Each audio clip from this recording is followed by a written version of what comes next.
Hey guys, this is Dr. Hub. In case you haven't subscribed, please do subscribe for updates. HNPCC, that is otherwise known as the Hereditary Non-Polyposis Colorectal Cancer. So what are some important features? So the onset of the cancer is at the relatively young age.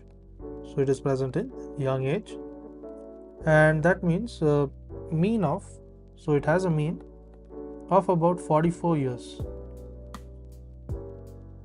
So the onset is at a young age, and there is a proximal distribution. So proximal distribution, so that is 70% of the cancers are located in the right colon. 70% are in the right colon. Next is the predominance of the mucinous or poor differentiated adenocarcinoma. So there is predominance, and this is nothing but of the mucinous. So it is of the mucinous as well as a poorly differentiated. So mucinous as well as a poorly differentiated, that is signet cell, that is signet cell adenocarcinoma.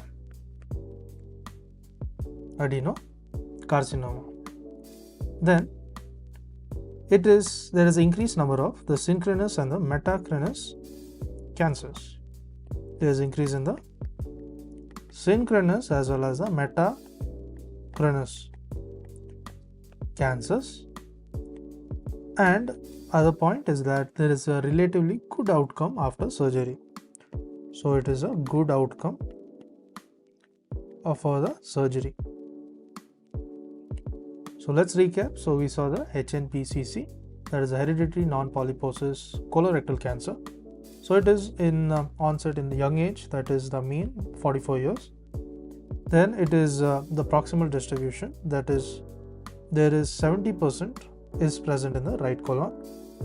Then what about the predominance? The predominance of the mucinous as well as it is poorly differentiated, the signet ring and the adenocarcinoma. So it is a poorly differentiated adenocarcinoma. There is increase in the cells of the synchronous as well as metachronous cancers. And post surgery there is a very good outcome. To learn and grow daily like this, please do subscribe.